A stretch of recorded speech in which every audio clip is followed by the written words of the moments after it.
খুব জাঁকজমক কিছু না, তবু নিজের হাতে বানানো মায়ের জন্য পরোটা আর কাঁকরোল দিয়ে মাছের ডিমের একটু তরকারি করেছি আর সুজি। জানি এমন ছোট ছোট যত্নেই থাকে বড় ভালোবাসার ছোঁয়া।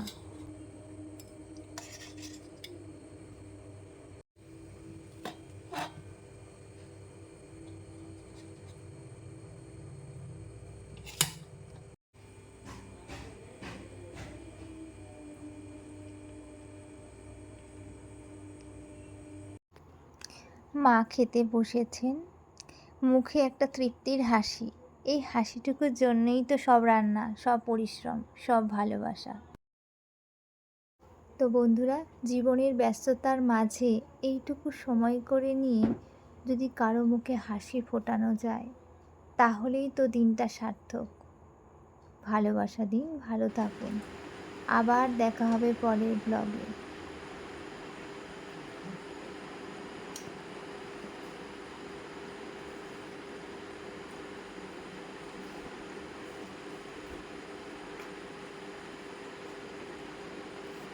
खाना